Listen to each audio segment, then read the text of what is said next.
it is the Lawn Gnome. Please excuse the lawnmower in the background, but it is tag time, and I am doing a tag that was given to me by my friend Taylor over at BookAFlixTaylor, and this was a tag that was not created by a YouTuber. As a matter of fact, this was created by Reads at Midnight, who happens to be a blogger. So congratulations to you for breaking into the YouTube world with a tag that I'm pretty sure that everyone who has done has loved because of the phenomenon that is Pokemon Go. I am here to do the Pokemon Go book tag, and I will be keeping it as a book tag as I'm really enjoying these bookish videos that I am doing. I've got all the questions here on my computer, and I'm really looking forward to giving you the answers, so here we go. The first question is Starters, the book that started your love for reading. Well, that's going to be Harry Potter and the Sorcerer's Stone by J.K. Rowling. Now, I had read many books, whether it be for school, whether it be for book reports, even some books that I read for pleasure, but it really was this book that really drove me to pick up so many more books, and now I am much more of an avid reader than I was back in my childhood. And I had a conversation earlier with Vanessa over at the Paper Fairy, telling her how I was so upset that I never got to read this book when I was a child. I wish that these books were around when I was a child so I could really enjoy them, and maybe I would have read a lot more than I did when I was a kid. But this was really the book that changed it all for me, and I'm so happy that it did because reading really is tons and tons of fun. Question number 2 is Pikachu, an iconic classic that you will always love. It has to be To Kill a Mockingbird by Harper Lee.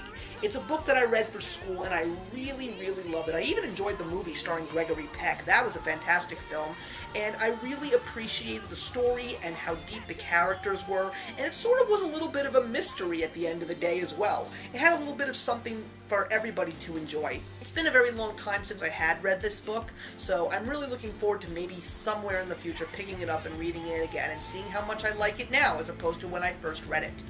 Question number 3 is Zubat, a book you lost interest in because it's literally everywhere. Well, I think I'm going to make a whole bunch of YouTubers laugh, and I'm going to say Go Set a Watchman by Harper Lee. Because of the fact that so many people have talked about it, read about it, it just doesn't seem like something that I'm really interested in reading anymore. I mean, I'm sure it's a fantastic book, even though there even is some controversy revolving around it, but who knows? Just because of the fact that so many people talked about it, I said, you know what, there's so many other books that I want to read, and I think I'm just gonna set this one over on the back burner at one point in time and maybe check at some other point in time. Question number 4 is Ditto, a book that reminds you of other book tropes, but you still love them anyway.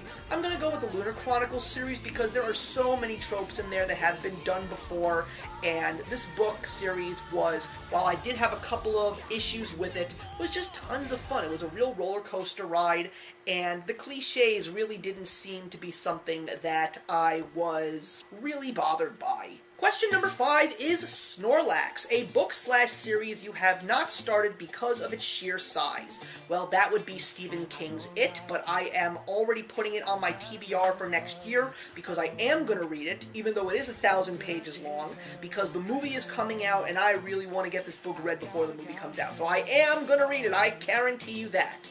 Question number 6 is Gengar, a book that kept you up at night. Well, it's going to be another Stephen King book, and it's going to be Pet Sematary. There was a part of this book that made me so terrified, and ironically, right when I got to that part of the book, there was a knock at my door around 11 o'clock at night, and I almost hit the ceiling because I was so into the book, I got terrified. For some strange reason, it was my friend just coming to talk to me about a couple of things that were important, and I had no idea he was showing up, and that was pretty much that.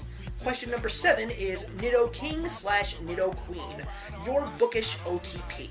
I'm going to not give a fictional or fan-favorite one that many people want to happen. Rather, I will give it to one that I do actually like, and that is from the Lunar Chronicles series, and it is Scarlet and Zev, also known as Wolf. I did not anticipate the two of them to find a romance between them, but it really, really worked compared to all the other ones that were there throughout the series, and I just really appreciated the true love that they had for one another, and that is why I chose this one. Number 8 is Rapidash, a fire-hot, fast-paced read. I'm going to give it to the second book in the Maze Runner series, The Scorched Trials. That book was such a fast and exciting paced read. I flipped through that book and was just so blown away by all the stuff that was happening in there.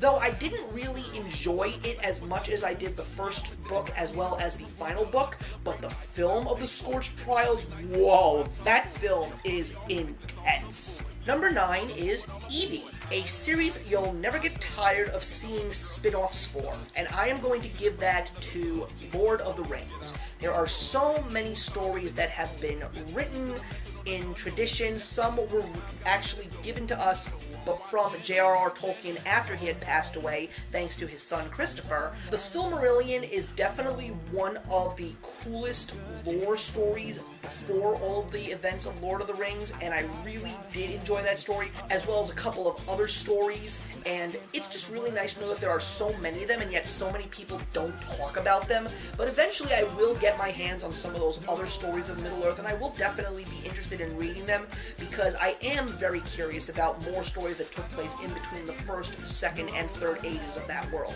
And I'm even curious a little bit more about the fourth, because apparently there was a follow-up trilogy to the Lord of the Rings that Tolkien wrote, but he never let it be released because it was so much more darker than the Lord of the Rings itself. Just a little food for thought there.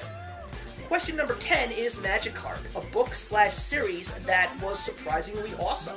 Well, I'm going to give it to The Maze Runner because I had heard that the books were just so-so, but I really did enjoy them as a whole. And what I really appreciated about James Dashner's series was how it was a YA series, yet they treated the younger characters as true adults, putting them in real adult situations and making them very, very mature in regards to handling the situations that were given to them. Question number 11 is Legendary, an overhyped series that you are still excited to read. That would probably be The Raven Cycle by Maggie Stiefvater. Some people have said great things about it, some people have said not so great things about it, but I'm still very interested in it, especially because of the fact that my friends here on BookTube have said to me that there is some male appeal there, so I am very curious to see what this book series is about when I hopefully read The Raven Boys next year.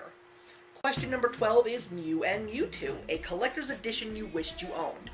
I love The Hobbit. It is my favorite story of all time from J.R.R. Tolkien, and I really wish that I had a special edition or even a first printing, because I consider first printings of books to be true collector's editions, and I'm glad to know that some of those first printings include the Harry Potter series from book 4 to 7.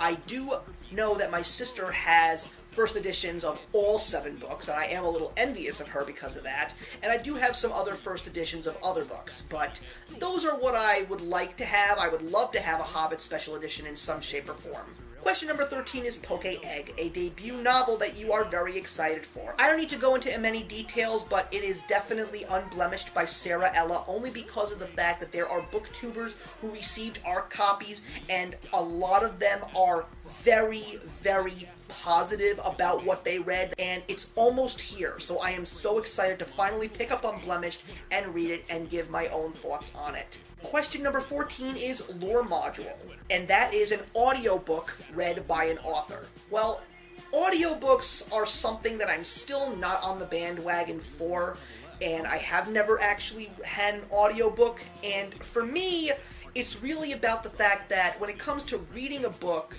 I don't want someone reading it to me because I really want to get my imagination more active, and I would rather let the voices in my head voice the characters and the narration for me. And I will be waiting for the white coats to come and collect me, thank you very much. And the final question is Servers Down, a book release that you have been waiting on forever. Well, that would be all of the illustrated editions of J.K. Rowling's Harry Potter series. I only have the first one, and I have been waiting so long for the Chamber of Secrets to come out since I've pre-ordered it, and it's finally getting here next month. But just knowing that there's another 5 years to wait for all of the other Harry Potter illustrated editions to come, it just tears me up inside. Maybe we will get a little bit of a surprise and 2 will start coming out each year, but it's going to be a while for all of these illustrated editions to come, especially because I'm rereading the series by those books.